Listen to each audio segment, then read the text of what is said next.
भारतवर्ष में मानवाधिकार के प्रति जयप्रकाश नारायण का सरोकार बहुत गहरा था। मानवाधिकार 1977 के बाद भी बहुत ही महत्वपूर्ण था। यह इमरजेंसी में भी उतना ही महत्वपूर्ण था। आज के समय में मानवाधिकार की चुनौतियां बहुत बढ़ गई हैं। मानवाधिकार का अंतिम मिशन यह होता है कि सरकारें लोक नियंत्रित हो। हमारे इस वीडियो का अंत तक देखिए। शहर में रवि नायर के सुंदर वक्तव्य को काफी लोगों ने सुना। रविवार के मेमोरियल लेक्चर से शहर के विचार मंथन का वातावरण आगे बढ़ा है। उनके भाषण के बाद अरविंद सिन्हा ने ध्यान दिलाया कि रवि नायर ने पीयूसीएल का एनजीओ रूप में परिचय करवाया है। उन्होंने कहा कि पीयूसीएल की पहचान लोक संगठन के रूप में होगी। रवि इस बात से सहमत नहीं हुए। उन्होंने कहा कि एनजीओ की पहचान और रजिस्ट्रेशन के बिना आज चलना संभव नहीं। बाद में कविता श्रीवास्तव ने यह स्पष्टीकरण दिया कि पीयूसीएल के नए दस्तावेजों में से एनजीओ के रूप में इसके परिचय को हटाया जा सकता है। और संदर्भ सामग्रियों की जानकारी पर आधारित भाषण में रवि ने मुस्लिम अल्पसंख्यकों पर बहुत कुछ कहा। बुलडोजर से यदि किसी का घर गिराया गया है तो यह पूरे पड़ोस और समाज को ध्वस्त करने जैसी बात है।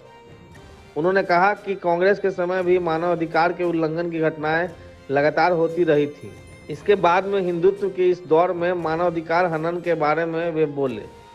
रवि नायर ने कहा, अच्छे जनतांत्रिक देश हमेशा ही अपने अल्पसंख्यकों के प्रति संवेदनशील होते हैं। रवि नायर की चिंता आज के समय में अल्पसंख्यकों के संदर्भ में थी। सुनिए रवि नायर के कुछ वक्तव्य। अंत तक इस वीडियो पर बने रहिए।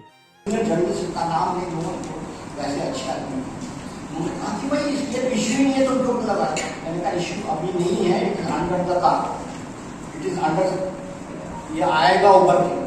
मैं पहले ही आपको चेतावनी दे रहा हूँ कि ये आने वाला है। तो उन्होंने कहा भाई कभी कभी आप पैरानॉइड होता है। मैं ज़्यादा पढ़ता हूँ और पढ़ के कुछ एनालिसिस नहीं करता। केवल वो रटने का आदत नहीं है जो हम हमारे यहाँ हिंदुस्तान में पढ़ के रटना, उसका आदत नहीं है। पढ़ के उसका सोचना और लिखना और एनालिसिस करना कागज में वो जरूरी। तो ये रिलीजियस माइनॉरिटीज के ऊपर जो वायलेंस हो रहा है, खासतौर से मुसलमानों पर और कुछ लोगों क्रिश्चियन लोगों के ऊपर। रवि नायर ने कहा कि एक टॉर्चर बिल भी आया परंतु यह ठंडे बस्ते में चला गया। भारतवर्ष में डॉक्यूमेंटेशन की परंपरा बहुत कमजोर है। आंदोलन के लोग भी अपनी बातों का डॉक्यूमेंट अच्छी तरह से नहीं तैयार करते। तो ये टॉर्चर हमने इसका रोकथाम के लिए बहुत आसान है और इसमें 3-4 चीजें आपको करना है जो आप करना नहीं चाहते, चाहे वो कोई भी सरकार हो। सब झूठे। एक, सॉवरेन एंड ऑफिशियल इम्यूनिटी को खत्म करना। इसके बारे में मैंने लिखा है और इस पे अगर आपको ज्यादा विश्लेषण चाहिए तो मेरा वेबसाइट पे हमने जब जस्टिस वेंकट चित्तरैया के कॉन्स्टिट्यूशन रिव्यू कमेटी बनी थी, उसके समक्ष में हमने पूरा 40 पेज का वो हम भागे। यहाँ बिहार के पूर्व स्पीकर थे, राज्यसभा मेंबर थे, जावेद हुसैन साहब। हमारा उनके साथ थोड़ा रिश्ता था क्योंकि उनका लड़का इमरजेंसी में PhD कर रहा था, तो उसने संपर्क किया। तो हमने कहा हाँ हमारे पिताजी से हम बात करना चाहते हैं।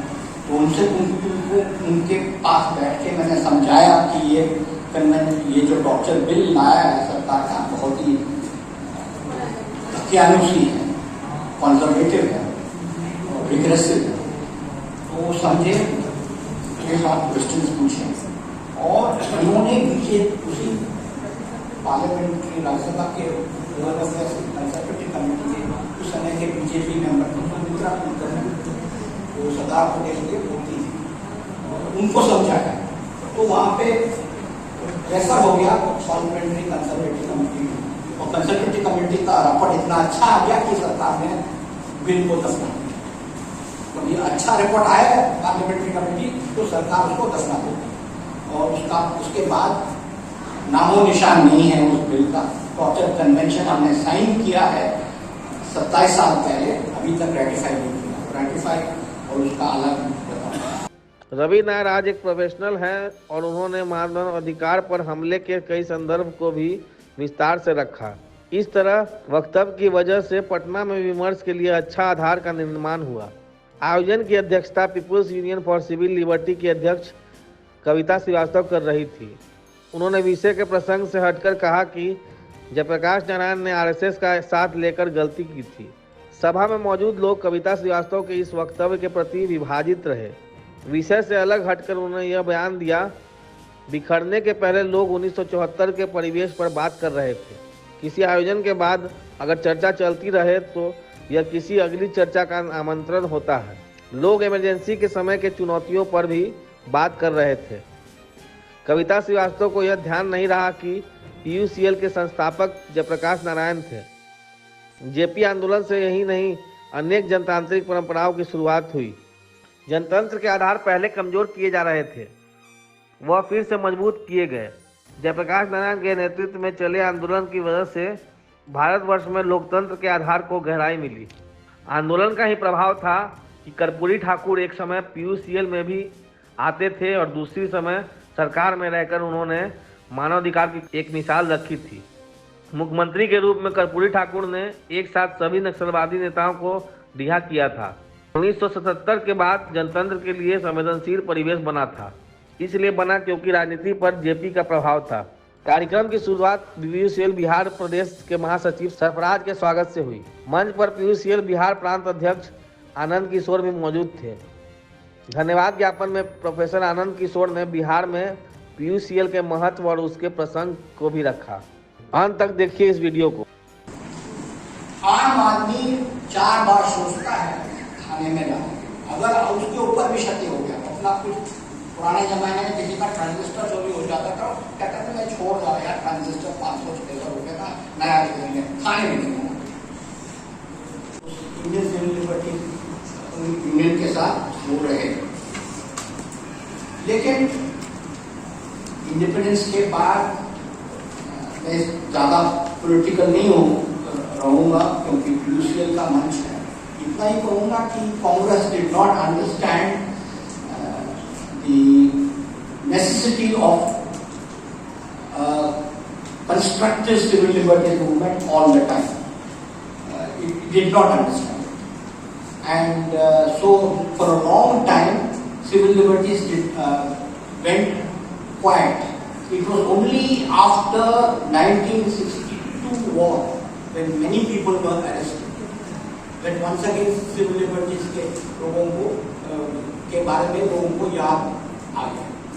एंड आजकल जो हिंदुत्ववादी हैं, अगर आपने हमारे चैनल को सब्सक्राइब नहीं किया है तो जल्दी सब्सक्राइब करें तथा बेल आइकन जरूर दबाएं। तब तक के लिए देखते रहें विमर्श न्यूज। धन्यवाद।